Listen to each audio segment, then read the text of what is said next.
Namaskaram. What is the role of weeds and how do you pull it without feeling bad? Without feeling bad. Good. Answer is again go to the nature. Who dig the pit for planting a mango tree in the forest? No one. Why we want today? It is disturbance with ecosystem. To digging, we are creating a violence. No need. No need. No, I think they didn't get it. The thing is, farming means we always think to plow, to dig and, not understanding or not being alive or not being aware to the reality that most of the farming is done in the first 9 to 12 inches of the land. Now your tractor goes and turns it upside down and we are very happy. The life which would have survived very well beneath the soil, you expose it to the sunlight, it just, I would say 90%, everything dies. Only what dives deep inside at that moment will survive, rest will all die. Without that bioactivity, there is no way you can grow anything sensibly. In any sensible extent, you cannot grow it without that bioactivity. You're killing everything and then trying to grow, it doesn't grow. So you put urea, you put this one, you put sulfate, you put this phosphate, this, that. So you have a chemical cocktail, but you don't have food in its real sense. This might have almost slipped out of people's experiences these days, but people who come from smaller towns and villages, I'm sure it's still in your experience. In your childhood, when you went into your back garden and you just plucked something and ate, how it tasted. Today something comes from the market, you eat that vegetable and see how it tastes. Taste is only one parameter. If you want, you can chemically test it. It's very, very different. I would say, like where I grew up, even today there is farm vegetables and there is country vegetables. But I think in Coimbatore city it's mostly gone, it's all farm vegetable. Almost in every city it's all farm vegetable. When we say farm, we mean mechanized farm. So if you really check it up in terms of nutrients, I would say at least about 70% of loss has happened in the last 25 to 30 years. So what we used to eat 30 years ago, you may have to eat 3 times or 4 times to get the same nutrients and nobody can eat that much.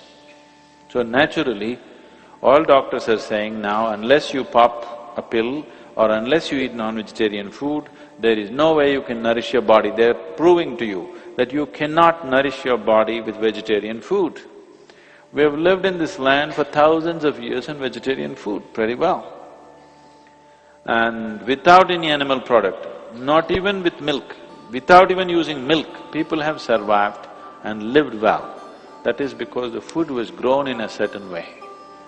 Just 30 years ago, how the quality of vegetable was and how it is today. It is bigger, of course, today.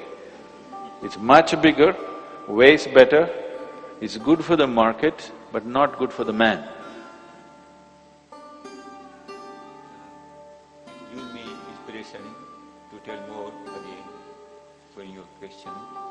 When we till, organic carbon released from the soil and become carbon dioxide.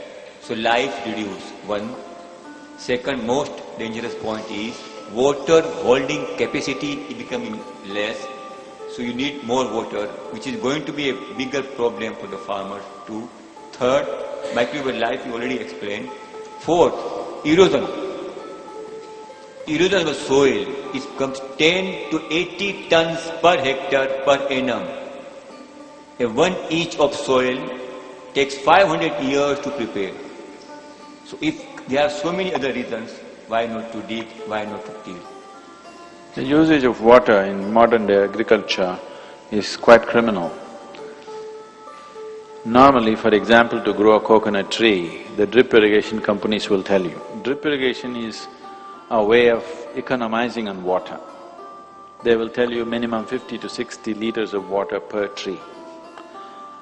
I have personally grown my coconut trees with about 8 to 9 liters of water. One pot which is about 9 liters of water, and with this you can grow coconut tree very well if you take care of the soil in a certain way. But they put 50 liters with drip irrigation, with flood irrigation they are putting, I don't know, 1,000 liters per tree. And with this system, you get 400 coconuts, by flooding you get only 80 to 100 coconuts. So what you want? With more water, less fruit, or with less water, more fruit? More question. The weed, the weed that grows in your garden besides the Plant. yeah, the ones you have to pull, not necessarily till. What do you do with those? Oh. Answer in short, in details. But weeds are the friends. Weeds source of energy.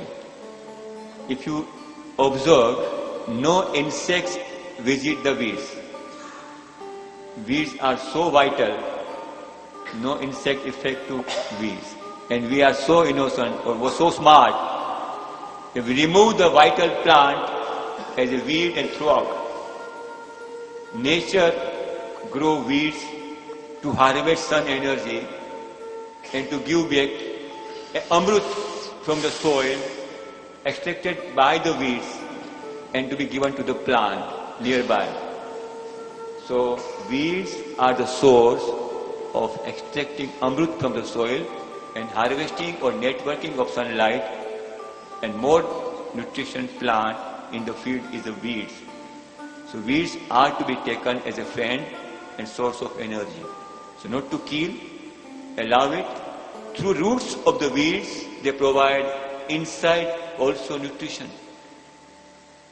It is an homogeneous or harmonious life between the weeds and the main plant of your farm. You must… Weed should not grow above the main plant, that's only taken care. Pradeep, you must tell them about the number of calories that a human being needs per day and where it comes from.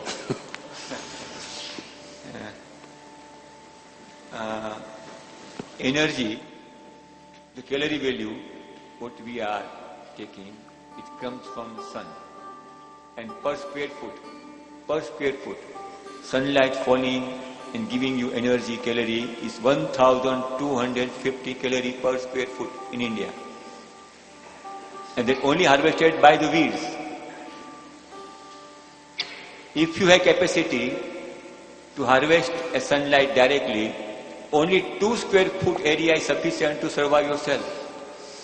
Because a human needs only 2,500 calories. A day will come when we all together, not alone, I can't do alone, but with all of us, a working spiritually in community, in a group, a day will come that we can have a capacity to harvest direct energy. So 2 square foot of area of weeds gives you energy to sustain or to live yourself. So from tomorrow there's no lunch, only dinner. When the sun is up, you don't need to eat.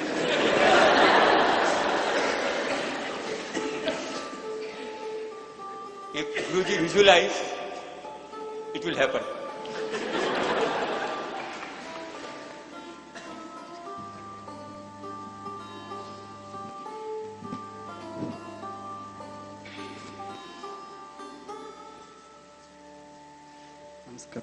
Namaskaram. What's your opinion about the genetically modified crops? It's correct way? We should not discuss such a question in such a spiritual… So you'll go to prison for 6 months. Do you know the law right now? And if you think even, it will create negative energy in you. So…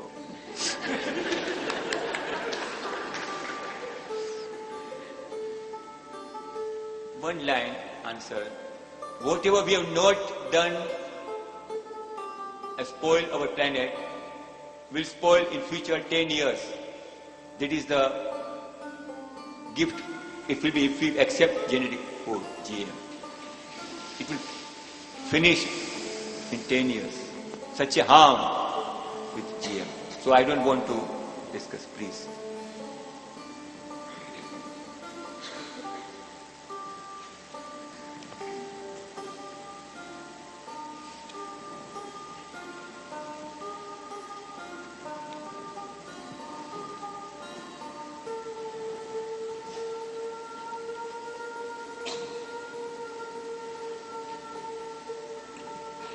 So why is it that everything which is so healthy is bitter and doesn't taste good, and whatever humans do to distort food is what makes it nutritious, and after coming here you realize that everything you like is so bad for your system. So why is it that nature has made either nature like that or man like that it does not like anything natural? She's talking about chocolates only.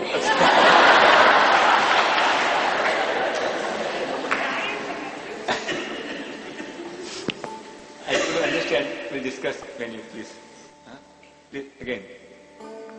So what I was asking is that why is it that whatever's like everything which is natural, like for example Karela and Lauki, it is the best thing for the body if you have the juice in the morning. And as I had today, neem balls and turmeric balls in the morning, and it is so bitter. And why haven't human beings evolved as such to like all these healthy things? And why do we go after Coca-Cola and fries? And even just now as I'm sitting, I know I have fruits for dinner, but I'm thinking of bhajiyas. As in why is the mind like that is what...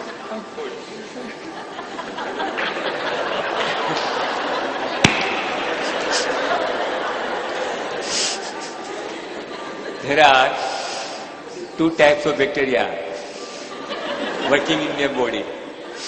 That bacteria want bhajia and Coca-Cola. So, a vivek is given to your mind. Think what is good for your body. Body will give you answer. Neem leaves better than the Coca-Cola drink. It is your mind. When you come in this such atmosphere, body does not like. But when you go outside, entire energy, entire thoughts is welcoming Coca-Cola. So that energy also, that's why I say, if you work in commune, if you work together, an energy will develop which will protect everybody.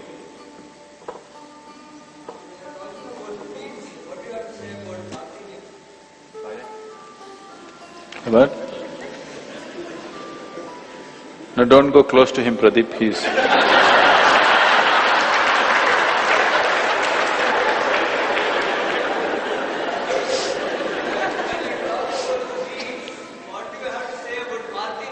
Parthenium, good. Parthenium. Oh, he's my friend. Parthenium is my very good friend. I provide, if I have a system of drip, I'll provide drip to Parthenium, not to the main crop. Why? Parthenium is a plant which provides in earliest or smaller or with minimum days a flower. When plant comes in the stage of flower earlier, it indicates all elements in the plants are in available form. And what we want as a manure? All the elements. So that weeds is the source of, the best source on this planet which provides all nutrients which is required by the other plant in earliest stage and shortest time. So it is best friend of the farmer. Actually, from my own experience, Parthenium, I use Parthenium extensively. Everybody thought… I actually sent labor to other people's farms to cut Parthenium and bring it before it seeds. And very supporting to Guruji, Sadhguruji, most delicate plant is grape plant. Even grape grows with the weeds of plant. We got 20 tons per acre with these weeds without using anything other